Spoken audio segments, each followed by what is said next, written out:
Nous n'avons qu'une petite demi-heure désormais à consacrer à cette réunion plénière qui lance l'édition 2021 de l'opération Coup de pouce. Donc bonjour à toutes et tous. Je suis Marie-Laure Collet, présidente de la Fédération Syntec pour la Syntec Conseil regroupe tous les métiers de conseil dits à valeur ajoutée, que ce soit dans le recrutement, dans la gestion des carrières avec l'évolution professionnelle, le management, mais aussi les études et le marketing, ainsi que les relations publiques. Voilà, donc nous sommes un syndicat professionnel affilié au MEDEF, et donc nous sommes très contents de aujourd'hui en ce 25 juin 2021 pour cette 14e édition de l'opération Coup de pouce. L'opération Coup de pouce a vu le jour en 2007 dans un souci par les membres adhérents du Syntec Conseil, les populations les plus éloignées de l'emploi et peut-être les plus fragilisées par rapport à leur recherche d'emploi, pour leur permettre d'accéder facilement aux cabinets de recrutement et aux intermédiaires de l'emploi. Donc nous alternons une année sur deux depuis 2007 l'opération Coup de pouce, soit sur la population des juniors, soit sur la population des seniors, en expliquant que ce n'est pas parce que l'on est junior ou l'on est senior que l'on a moins accès à l'emploi, et notre engagement est de faciliter la relation. Nous avons des partenariats. Ces partenariats sont solides avec l'APEC depuis de très nombreuses années. Donc, j'en profite pour dire bonjour à Olivier Morin, qui est le directeur régional de l'APEC. Et plus récemment, un partenariat privé et qui fait sens par rapport à ses engagements sociétaux avec l'AG2R, la mondiale, représentée aujourd'hui par Sylvia. Bonjour Sylvia, qui est représentante pour la Bretagne et les Pays de la Loire des relations sociales et sociétales de ce très beau groupe d'assurance et de prévoyance. Je vais leur donner la parole, le temps d'attendre notre vice-présidente de la région Bretagne en charge de la formation et de l'emploi, Georgette Bréard, qui devrait nous rejoindre dans quelques minutes pour nous parler aussi de tout ce qui est fait au niveau de la formation professionnelle et de l'emploi en Bretagne. À ce stade, je me permets de laisser la parole à Sylvia pour qu'elle présente les actions d'inclusion et des facilités faites pour le public par rapport à dans le groupe AG2R La Mondiale. Oui, merci Marie-Laure. Bonjour à tous. Alors en effet, AG2R La Mondiale est un groupe de protection sociale, plus connu en effet pour les métiers de la retraite, de la santé, de la prévoyance, de l'épargne, mais un groupe qui se distingue par son engagement social et sociétal et son maillage territorial. Alors cet engagement vise à accompagner des publics fragilisés et précaires, et nous œuvrons au quotidien pour une société plus inclusive. C'est vraiment notre quotidien, notre ADN. Alors, nous accompagnons un public dans plusieurs domaines, dans différents domaines, les aidants, le bien vieillir, etc., et la thématique de l'emploi qui nous tient à cœur. Alors, nous investissons en appui à des dispositifs existants pour favoriser la réinsertion professionnelle, économique, sociale et sociétale des actifs en recherche d'emploi, dans une logique de prévention des risques d'exclusion. Ça, c'est très, très important, ce public que nous accompagnons, fragilisé et vulnérable. Donc, soutenir le retour à l'emploi des actifs les plus fragiles est donc un axe prioritaire pour nous, pour le groupe, et notamment dans notre région Bretagne-Pays de la Loire. C'est un axe majeur que nous souhaitons développer. Nous ciblons plus particulièrement les jeunes actifs dans des milieux défavorisés, des quartiers prioritaires des villes ou en milieu rural, et un public également d'actifs seniors. Alors, comment se concrétise le positionnement par rapport à cet axe emploi? Eh bien, par exemple, en proposant des aides financières à ce public, qui leur permettra peut-être de financer une formation, pour la mobilité, de financer un véhicule, une réparation de véhicules, donc des aides qui faciliteront la possibilité de retrouver un emploi en finançant également des accompagnements visant à lever des freins psychosociaux à la reprise d'activité. Nous sommes aussi complémentaires, nous venons en complémentarité aux espaces emploi de la GERCARCO, hein, qui accompagne également des populations fragiles et précaires au retour à l'emploi, et en accompagnement des porteurs, en accompagnant des porteurs de projets comme Intec Conseil, qui est un nouveau partenaire pour nous. Et ça nous a semblé très pertinent, en tout cas dans l'axe emploi que nous soutenons au quotidien, d'être présent aux côtés de Syntec Conseil dans l'opération Coup de pouce, hein, qui correspondait tout à fait aux valeurs que nous voulons porter et à notre investissement autour de l'emploi. Et nous sommes certains que cette opération Coup de pouce qui existe depuis de nombreuses années sur les territoires et qui est très positif, permettra en tout cas dans la région de Bretagne à de nombreux seniors de retrouver un emploi, puisque nous sommes convaincus que Syntec Conseil a cette expertise, ce conseil, cette bienveillance auprès des seniors, et nous sommes ravis de pouvoir accompagner cette opération aujourd'hui en Bretagne, qui est lancée le 25 juin. Voilà. Merci beaucoup Sylvia pour cette présentation et l'engagement de la G2R auprès de la population des seniors dans l'inclusion dans nos écosystèmes. Juste pour compléter, effectivement, Syntec Conseil, depuis le début des opérations Coup de pouce, a accompagné plus de 5000 candidats à l'intégration en entreprise partout sur le territoire français. Cette opération Coup de pouce existe dans les 5 grandes régions de France, sur le même format. Cette année, bien sûr, d'une façon dématérialisée et non physique, et nous espérons que dans les années à venir, nous pourrons retourner sur un format certainement mixte, à la fois en présentiel, parce que la convivialité et les échanges en one-to-one sont toujours très intéressants, mais aussi en distanciel, parce que maintenant on sait très bien que ce genre d'événement se fera avec une mixité d'organisation. Il faut savoir que cette journée va s'organiser après cette plénière autour de différents moments. Il y aura le speed coaching de 9h30 à 13h15, et il y aura également sur ces mêmes plages horaires des ateliers pratiques et aussi donc des rendez-vous en one-to-one. Ce qui est important de dire aussi sur l'opération Coup de pouce senior, davantage que sur l'opération Coup de pouce junior, c'est que les cadres qui sont en repositionnement professionnel et qui n'ont pas été amenés à rechercher un emploi depuis quelques années peuvent être ébranlés sur les méthodes de recrutement qui ont beaucoup évolué ces 10 dernières années, mais encore plus ces 5 dernières années, avec des codes qui évoluent. Et l'opération Coup de pouce a pour objet de sensibiliser les cadres qui sont en repositionnement professionnel sur ces nouveaux codes liés aux méthodes de recrutement. Donc, en fait, Oui.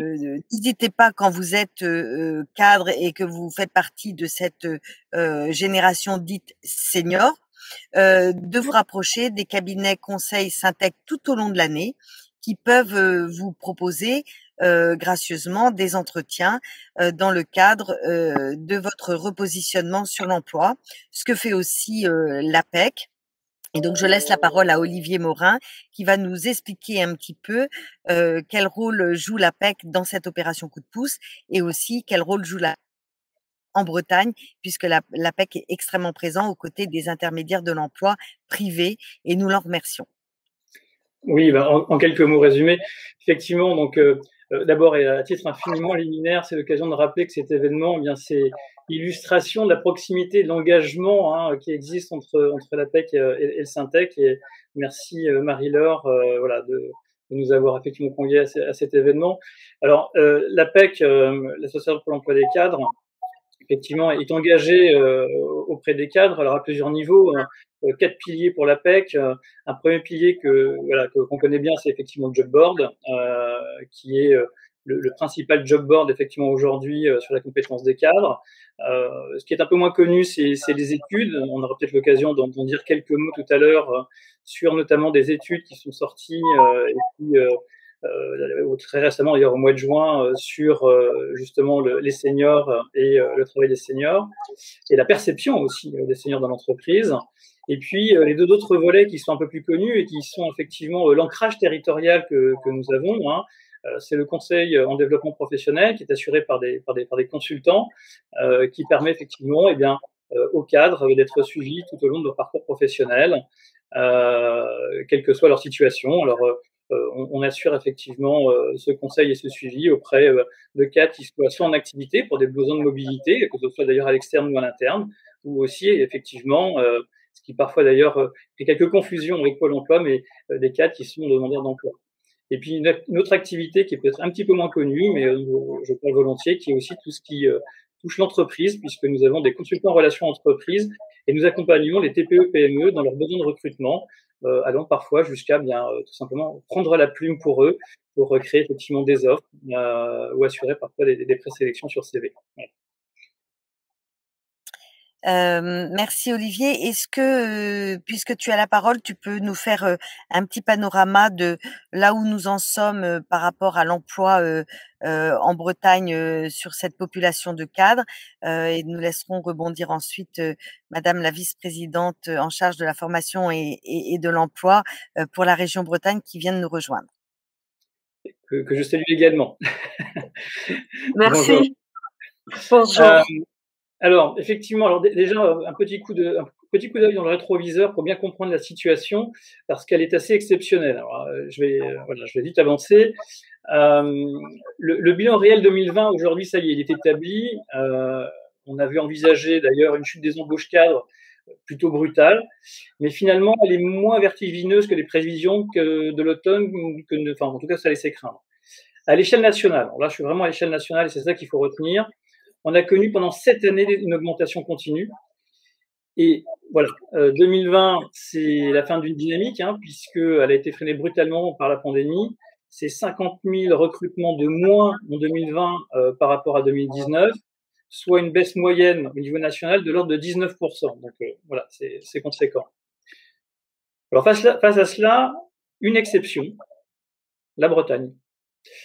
En effet, les recrutements de cadres sont restés stables en 2020, de façon assez étonnante, contrairement à toutes les autres régions. Ça représente 8160 recrutements en 2020, versus 8200. Vous voyez, donc on est vraiment sur un trend qui est quasiment identique. Alors, c'est d'autant plus surprenant que sur les autres régions, on a connu des sorts bien différents. Comme je le disais tout à l'heure, moins 19% effectivement au niveau national. Il faut savoir que la deuxième région c'est le mieux connu sur les Pays de la Loire, c'est quand même moins 13% en termes de recrutement. Je ne parlerai pas effectivement de la Normandie qui a encore beaucoup plus souffert, ou d'autres régions qui, comme l'Occitanie, pour les raisons qu'on imagine, ont connu effectivement là aussi des descentes encore plus impressionnantes. Alors, les causes de cette bonne tenue, elles sont multiples. Ce qu'il faut rappeler effectivement, c'est que lors du premier confinement lié à la pandémie, on avait déjà noté effectivement une certaine résilience de l'économie, puisque là où au national, on était aux alentours de moins 33% en baisse d'activité, la Bretagne se situait à moins 30%.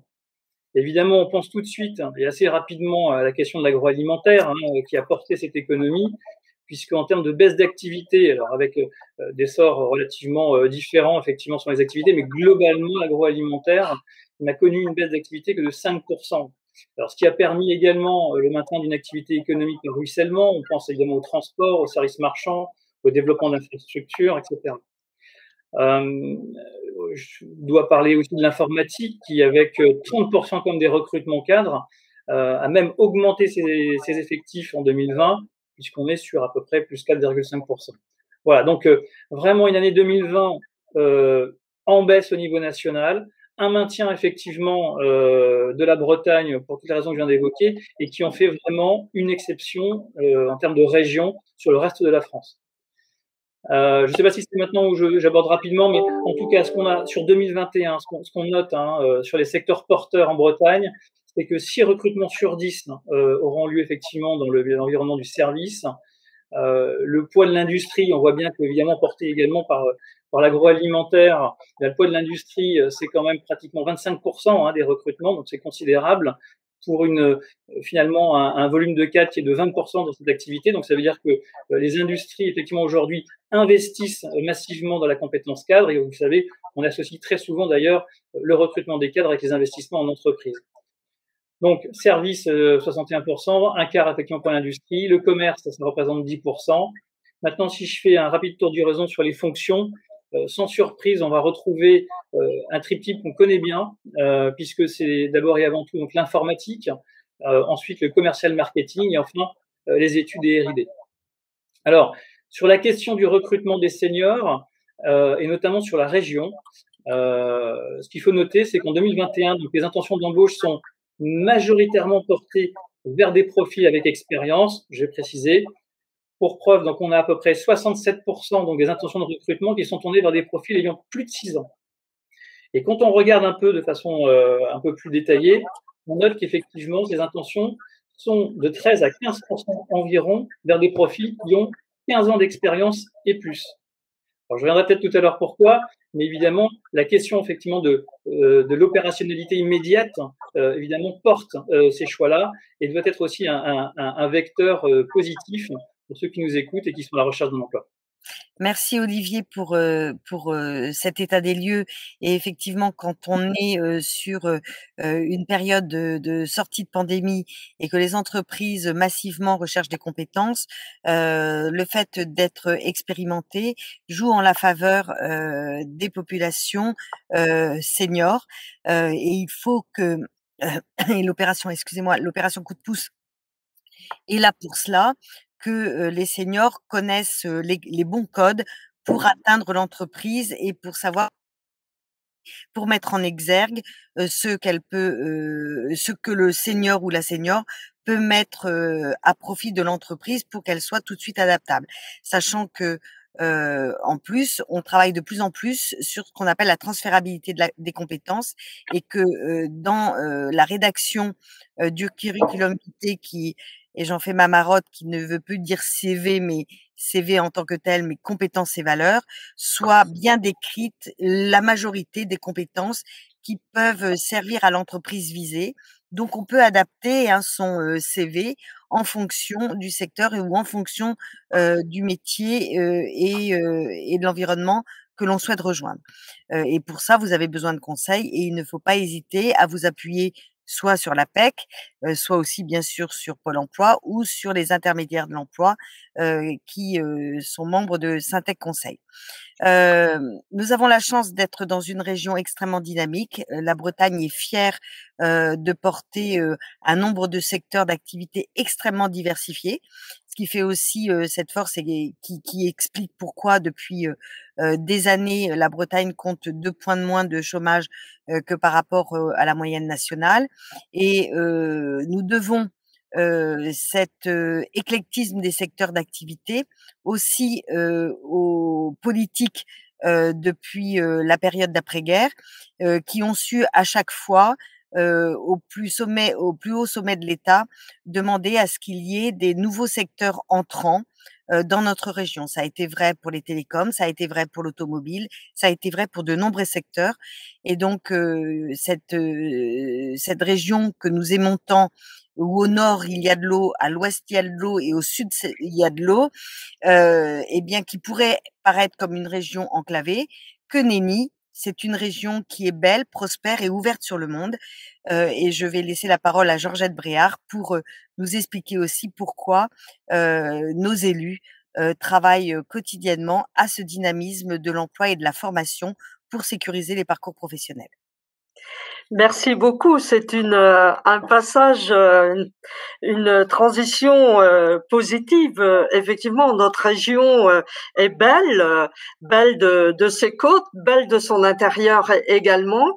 Et cette qualité de vie la rend, la beauté des paysages, mais aussi la sympathie de ses habitants, la rend attractive pour d'autres personnes, d'autres habitants de notre pays. Et c'est pour ça que notre dynamisme sûrement résiste à la crise sanitaire et à la crise économique et sociale qui succède à cette crise sanitaire. Je voulais tout d'abord m'excuser pour ce contretemps technique qui a provoqué mon retard dans cette introduction de conférence. Et puis, je voulais aussi remercier les organisateurs et les participants, les partenaires de cet événement, parce que c'est une belle opération, une opération coup de pouce qui a pour objectif d'accompagner les seniors dans leur recherche d'emploi. C'est une très, très belle opération. Et je crois que c'est symbolique aussi de la solidarité et des valeurs qui sous-tendent les partenaires et les acteurs bretons autour de l'emploi, du développement économique et du coup du développement social et de la solidarité. Merci donc à vous. Je vais pas être plus longue. Je voulais dire que le contexte est particulier, mais vous l'avez tous dit. Le contexte est particulier, la Bretagne y résiste. Donc c'est un contexte du coup favorable, dynamique pour nous. Le numérique reste également un secteur qui résiste. Donc nous sommes dans une région qui se comporte bien, un secteur, une filière qui résiste, qui est en Bretagne un secteur fort, puisque quand même ça représente presque 6% des emplois, c'est pas négligeable. C'est plus important que les emplois du tourisme, et Dieu sait si les emplois du tourisme sont importants dans notre belle région, comme on l'a dit tout à l'heure. Nous avons 3 pôles d'emploi, essentiellement Rennes avec presque 50% des emplois, Brest presque 20%, et puis Lannion également, et le reste se répartit sur l'ensemble du territoire. Je crois que l'Observatoire du numérique, il y a quelque temps, a fait une étude et était également optimiste, puisque, comme l'a dit tout à l'heure Olivier, il constate qu'en 2020, dans ce secteur, les entreprises ont résisté à la crise et que les recrutements sont repartis à la hausse. Alors, j'ai envie de dire, moi, à nos auditeurs, à nos auditrices, qu'il faut se préparer à cette reprise. Et se préparer à cette reprise, eh bien, c'est en se formant et en étant le plus possible, comment dirais-je, armé pour rentrer sur le marché du travail. Alors, comment pour vous aider à se former. D'abord, je rappelle que c'est une compétence cœur des conseils régionaux. Il faut pas l'oublier. Alors, nous disons toujours que la formation est un droit, que c'est votre droit de vous former, il faut l'utiliser. On en parle beaucoup en ce moment avec la valorisation des droits CPF et puis de l'intégration des droits DIF, ne pas oublier avant le 30 juin. C'est donc votre droit de vous former, c'est notre devoir de vous accompagner. Alors nous pouvons vous accompagner de 2 façons, à la fois en vous informant sur les métiers, sur les formations, et également en vous formant aux métiers qui recrutent. Alors, comment s'informer en Bretagne? Vous avez déjà devant vous un représentant du réseau d'information et d'orientation en Bretagne, le réseau IDEO. La PEC est membre de ce réseau, de ce service d'information et d'orientation, qui peut vous aider à construire votre projet, votre avenir professionnel, votre projet professionnel. Il y a donc un réseau de structures d'accompagnement, bien sûr la PEC, Pôle emploi, mais d'autres réseaux. Il suffit de taper IDEO pour connaître tous les réseaux. Vous avez des réseaux à proximité de votre domicile, puisque nous avons plusieurs points d'information, des centaines de structures d'accompagnement, de points d'information qui peuvent vous accompagner. Et puis nous avons aussi mis en place une plateforme d'information IDEO qui permet de trouver des informations sur les secteurs, donc sur le numérique, sur les métiers du numérique qui vous intéressent, sur les emplois, c'est important parce que s'informer sur un métier, c'est une chose, se renseigner sur les emplois, sur les postes, sur les entreprises qui recrutent, c'est également extrêmement important pour construire un parcours de professionnel et notamment un parcours de formation. Et puis, c'est également une plateforme qui renseigne sur les formations, justement, et notamment pour adultes qui offre des places de stage en continu toute l'année. Alors, notamment, je voudrais dire aussi que nos unités territoriales, nous avons réorganisé les services de notre région pour être au plus près des partenaires que sont les entreprises, que sont les réseaux, comme le Syntec, comme l'APEC, comme les partenaires qui soutiennent cette formation, mais aussi au plus près de la population. Et nous avons 7 unités territoriales emploi, formation, orientation qui sont réparties sur le territoire. Je parle Rennes, Saint-Brieuc, Brest, Quimper, Vannes, mais aussi du centre-Bretagne, Pontivy, et qui ces centres, ces unités d'information vous permettent de vous renseigner sur vos droits et sur les aides que vous pouvez obtenir pour une formation. Et donc, comment se former en Bretagne? C'est donc le rôle de la région de former les demandeurs d'emploi. Et nous avons développé une offre très large dans le domaine du numérique, en présentiel bien sûr, mais aussi en distanciel. Nous avons ouvert des formations à distance. Alors je ne vais pas toutes les énumérer, puisque je vous ai parlé de la plateforme d'information qui vous donnera tout ça, mais notamment dans le développement web, dans le web marketing, dans les systèmes et réseaux, dans le traitement de l'image, dans la cybersécurité bien sûr. Et puis, c'est un peu, je pense que c'est le cas de Madame Collet, mais nous avons aussi des valeurs en termes d'égalité homme-femme, et c'est le cas notamment de formation pour les femmes dans le numérique. Nous sommes assez fiers de pouvoir offrir cela. Alors, pendant la période difficile de 2020, je voudrais saluer les efforts des organismes de formation qui ont continué à former. Et en 2021, c'est la même chose. Il faut donc en profiter. Alors, qu'est-ce que cela vous permet à vous, seniors, demandeurs d'emploi? Eh bien, cela vous permet, il me semble, d'élargir vos compétences.